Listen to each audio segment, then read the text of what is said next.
Big boss 19 हा show सुरू होऊन आता 2 दिवस लोटलेत. मात्र पहिलाच दिवस स्पर्धकांमध्ये जेवणावरून वाद झाल्याचं पाहायला मिळालं. शोच्या दुसऱ्या दिवशी देखील घरात चिकनवरून वाद झाला आणि त्याचा प्रोमो सध्या सोशल मीडियावर व्हायरल होतोय.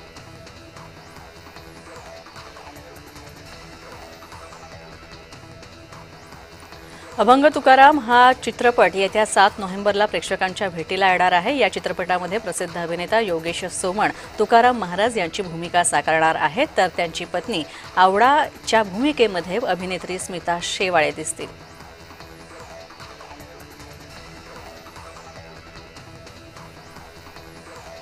अभिनेता शाहरुख खान आणि दीपिका पदुकोण यांच्या विरोधात राजस्थानमधील भरतपूर जिल्ह्यात गुन्हा दाखल करण्यात आलेला आहे. दोघांवर ग्राहकांची फसवणूक केल्याचा आरोप करण्यात आला आहे.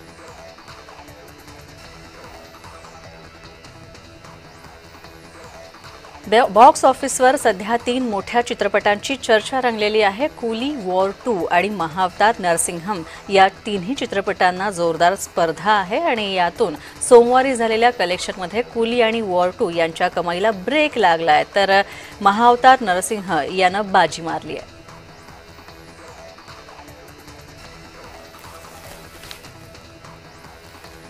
Social media reel star Atharva सुदामेने एक रील शेअर केलेली आहे. या रीलमुळे अथर्व सुदामे वादाच्या भोवऱ्यात अडकला होता आणि त्याच्या सोशल मीडियावर प्रचंड ट्रोलिंगचा सामना त्याला करावा लागतोय आणि यामुळे आता अथर्व सुदामेनं सर्वांची माफी मागितलेली आहे.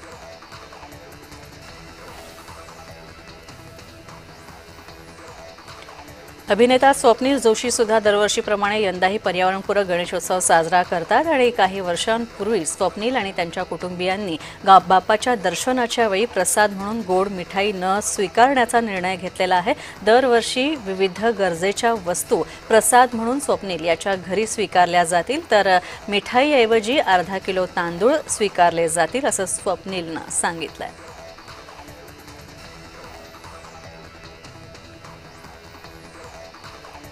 अलीकडेच आलिया भट्ट आणि रणवीर कपूर यांच्या बांधकाम सुरू असलेल्या बंगल्याचा फोटो सोशल मीडियावर व्हायरल झालेला आहे. आलिया भट्टनं यावर आपलं मौन सोडलेलं आहे. अभिनेत्रीनं इंस्टाग्रामवर अधिकृत पोस्ट शेअर करून तिने तिच्या गोपनीयतेबद्दल चिंता व्यक्त केलेली आहे, तर घराचा व्हिडिओ व्हायरल झाल्यामुळे आलिया भट्ट संतापली आहे.